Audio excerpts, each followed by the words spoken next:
Et salut à tous, j'espère que vous allez bien. Alors non, je ne suis pas mort, hein. J'ai été frappé d'une giga flemme de tout, ce qui fait que j'ai rien foutu pendant 2 semaines environ au niveau YouTube. Mais bref, on va parler de l'actu, on a du Intel, du Nvidia, du AMD, comme d'habitude, hein. On a des montées de prix, on a des baisses de prix, on a des trucs et des machins. On y va.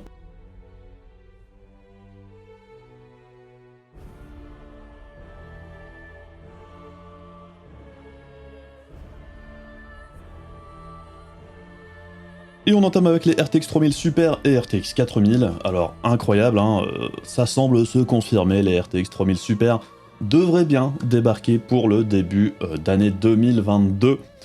Quant au RTX 4000, eh bien, comme d'habitude hein, chez Nvidia, on devrait très probablement voir la sortie de ces puces-là pour septembre, voire octobre. Ici, on nous dit octobre. Bon, de toute façon, c'est généralement ce que fait Nvidia tous les 2 ans depuis quelques générations. Ça sort septembre-octobre.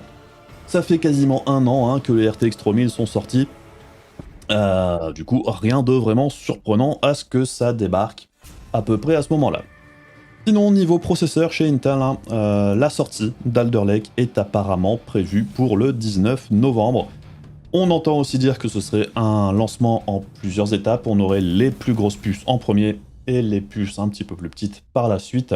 On aura également l'annonce officielle d'Intel avec la présentation de la gamme en entier apparemment pour le 27 octobre. Donc ça va aller très vite, hein, c'est dans moins de 3 mois maintenant tout ça.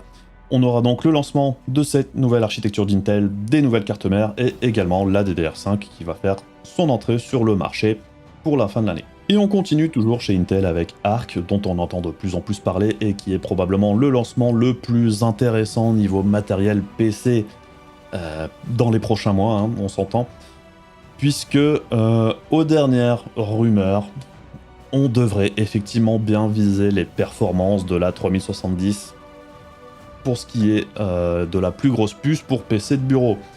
Alors après, il reste encore plein d'inconnus. On a pas mal de rumeurs qui semblent dire que ce sera moins que ça, d'autres c'est plus. Enfin, on va attendre hein, d'en savoir plus. Par contre, ce qui serait vraiment bien, c'est qu'on arrive à peu près à ce niveau de performance-là. Hein. Grosso modo, si Intel arrive à nous sortir une carte performante, hein, pour dire les performances d'une 2080 Ti, 3070, 6700 XT, 3060 Ti, enfin toutes ces cartes dans ce niveau de performance-là, à un prix correct, c'est surtout ça qui est important. Alors après, au niveau du prix, on entend aussi parler d'énormément de choses différentes. Personnellement, mon ressenti, c'est qu'Intel attend de voir comment ça évolue, principalement au niveau du marché des cryptos, puisqu'évidemment, si la carte s'avère performante pour le minage de crypto-monnaies, elle va se faire dévaliser, tout simplement. Alors après, la question c'est comment sera le stock au lancement, ça c'est une autre question. Apparemment, à la base, hein, le lancement devait être prévu pour la fin de l'année 2021 et non pas début 2022. Intel met de côté pas mal de matos depuis quelques temps pour prévoir ce lancement, donc il se pourrait bien que le jour du lancement, Intel ait un stock important de cartes à vendre, ce qui serait plutôt sympathique, hein, puisque ça fait longtemps qu'on n'a pas eu un lancement en quantité, en dehors de la 6600 XT qui avait un stock plutôt correct dans l'ensemble, même si c'est aussi peut-être parce que c'est pas la carte qui intéressait le plus de monde non plus. Donc bref, hein, on entend pas mal de bruits de couloir qui disent comme quoi Intel serait plutôt agressif au niveau du tarif, puisqu'évidemment, comme ils débarquent sur un nouveau marché pour eux, pour percer, il faut proposer quelque chose de vraiment intéressant pour le consommateur. Si au niveau des performances, ils sont au niveau du milieu de gamme, des concurrents, si au niveau des features, il n'y a rien de vraiment exceptionnel par rapport à la concurrence non plus, les drivers seront plutôt jeunes.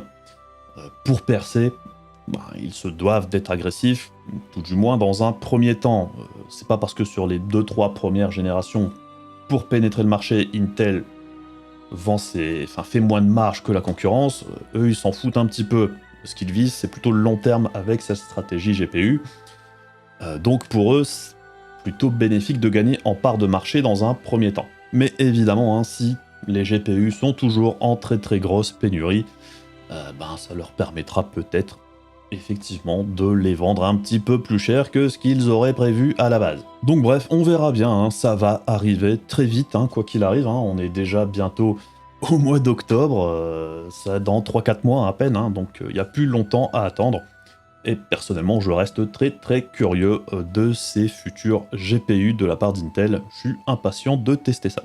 Et on enchaîne avec AMD, hein, qui ne va pas rester les bras croisés face à la nouvelle génération de processeurs d'Intel. AMD prépare la suite également, hein. Pour les PC de bureau, on s'attend à ce qu'AMD nous sorte son Zen 3D, comme on l'appelle actuellement, qui est donc le fameux, enfin ce sont les Ryzen 5000 avec une couche de cache de niveau 3 stackée en plus sur la puce, ce qui devrait permettre à AMD de rester concurrentiel par rapport à Intel au niveau performance en gaming principalement, puisqu'au niveau application ça devrait pas changer grand chose au niveau des perfs. Et en parallèle de ça, hein, AMD serait apparemment en train de produire en masse Rembrandt. Alors Rembrandt, c'est les prochains APU de la part d'AMD qui seront très probablement réservés aux PC portables dans un premier temps, comme c'est souvent le cas. Alors pourquoi est-ce que Rembrandt c'est intéressant? C'est parce qu'on passerait enfin de l'architecture Vega à l'architecture RDNA2 au niveau de la partie graphique intégrée. Quel impact ça aura au niveau des performances par rapport aux anciennes générations d'APU? Du coup on verra bien, on sait pas trop. Ça devrait être aussi les premières puces d'AMD à supporter la DDR5. Est-ce que ça veut dire qu'on ne retrouvera pas ces processeurs Rembrandt sur AM4? C'est possible. Du coup, est-ce que ce sont les portables qui en premier bénéficieront de la DDR5 chez AMD? On sait pas trop. Au niveau de la roadmap, il n'y a rien de vraiment très clair sur les lancements l'année prochaine chez AMD pour l'instant. Donc on s'attend à ce qu'AMD prenne la parole au CES début 2022 pour éclaircir un petit peu tout ce qui va se passer pour l'année 2022, hein, puisque pour l'instant c'est assez flou au niveau des fenêtres de lancement sur toute la gamme, hein, sur la suite. AMD avait détaillé pas mal de ses lancements jusqu'à 2022. Là pour l'instant on est un petit peu dans le flou. On continue toujours chez AMD avec une baisse de prix sur les Ryzen 5000. Puisqu'effectivement, à ce niveau-là, AMD se positionne également pour faire concurrence à la future architecture d'Intel. A mon avis, on va pas en rester là, ça devrait baisser encore un petit peu plus si l'offre d'Intel est vraiment intéressante. Mais on a déjà vu des baisses de prix allant de 10 à 15% environ au global. C'est la première fois que ces processeurs commencent à baisser de prix depuis leur sortie. Évidemment, dans un premier temps, on avait du stock assez limité. Ça s'était quand même bien amélioré un petit peu avant l'été. Là, maintenant, à l'heure actuelle, on peut en acheter très facilement. Les Ryzen 5000 sont disponibles sur n'importe quel modèle à peu près partout au prix normal dans le pire des cas. J'aimerais pouvoir dire la même chose au niveau des GPU, malheureusement c'est pas le cas. Mais là je dirais qu'on suit un plan relativement classique. On verra bien si ça continue, on verra bien si Intel est agressif, surtout au niveau de sa génération Alder Lake, et comment va réagir AMD. Est-ce que la baisse de prix devra être un petit peu plus significative? Peut-être. J'aurais envie de dire, autant attendre un mois ou deux si vous devez refaire une config avec un nouveau processeur pour voir un petit peu comment le marché évolue. Dans le pire des cas, vous aurez les mêmes prix qu'actuellement. Dans le meilleur des cas, vous paierez un petit peu moins cher. Donc ça vaut le coup d'attendre un petit peu. Et on enchaîne avec la RX 6600 non XT qui devait normalement sortir pour le mois de septembre, c'est ce qu'on pressentait depuis quelques temps. Apparemment c'est prévu pour le mois d'octobre, mais elle commence à apparaître malgré tout dans certaines boutiques. Alors ce qui est intéressant, c'est qu'elle aura bien 8 Go de RAM. C'était une des questions que je me posais au niveau du bridage de la carte. Donc apparemment, la seule chose qui sera bridée, ce sera bien le nombre de compute units. Donc rien de bien dramatique. On devrait avoir une carte plus ou moins à 10% en dessous de la 6600 XT. Et la grande inconnue, c'est le prix. Le tarif officiel, je m'attends pas à des miracles, ça devrait pas être excellent, ça devrait pas être une très bonne surprise, même si j'aimerais bien que ce soit le cas. Mais bon, je crois pas trop au Père Noël à ce niveau-là. Donc on verra bien, ça devrait plus tarder maintenant. Alors, au niveau du prix des GPU au global et des stocks, sur la fin de l'été, et ce qu'on voit ici actuellement, c'est qu'on voit que les prix repartent à la hausse. Ça fait pas plaisir, comme d'habitude, ça suit, comme d'habitude, le fait que les cryptos repartent à la hausse aussi, étrangement. À chaque fois que les cryptos remontent, le prix des GPU aussi. Hasard total, évidemment. Mais bon. Au niveau du mois d'août, on a quand même vu beaucoup de drops au global, je trouve, principalement dans la gamme de performance 6600 XT, 3060 Ti et 3060 chez Nvidia, enfin, j'ai vu beaucoup plus de drops dans cette gamme de performance là que sur les mois précédents. Alors les prix n'étaient pas incroyables, hein, clairement, c'était pas des bonnes affaires. On a eu quelquefois des 6600 XT à 450 balles, je dis pas que c'est un bon prix, mais c'est le moins pire des prix actuels, je dirais, en dehors des modèles Founders Edition, évidemment. Au niveau des 3060, les moins chers étaient à 500 balles. Les 3060 Ti, c'était 650-700 balles.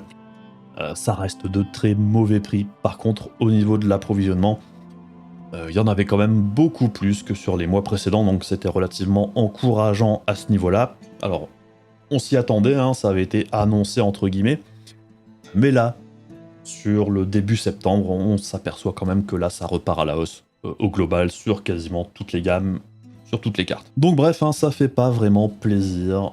Je ne pense pas que la situation évolue grandement jusque la fin de l'année. On verra début 2022. Est-ce que ça va enfin aller un petit peu mieux? Est-ce que la venue d'Intel sur le marché va permettre de secouer un petit peu tout ça? Il y a plein d'inconnus. Pour l'instant, ben c'est la merde. Pour continuer dans la merde, on va parler du prix de la DDR4 qui s'envole hein, petit à petit.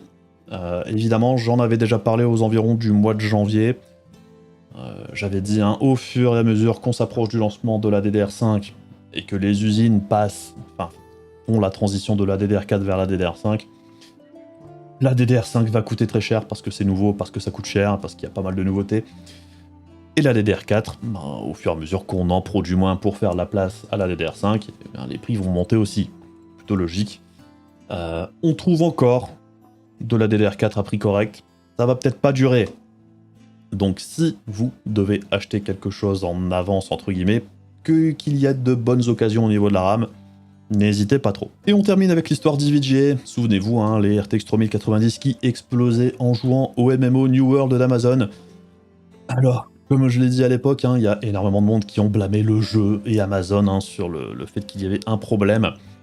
J'ai toujours trouvé ça très con, hein, accessoirement. Le problème venait des cartes, il n'y avait aucun doute pour moi. Hein, j'ai jamais vu un software qui fait exploser des GPU comme ça auparavant. Enfin, c'est juste impossible en vrai, à part s'il y a déjà un problème sur les GPU en question. Et c'est bien ce qu'indique EVGA ici, hein, il y avait bien un problème sur leur carte, sans surprise. Alors eux ils disent que c'est un problème de soudure qui n'était pas bonne. Peut-être. Il y en a quand même qui crient au complot hein, sur le fait que c'est Amazon qui ont payé EVGA pour dire que ça venait de chez eux. Enfin, j'y crois zéro, hein, personnellement. C'est pas la première fois qu'EVGA nous sort des cartes à la conception un peu bancale.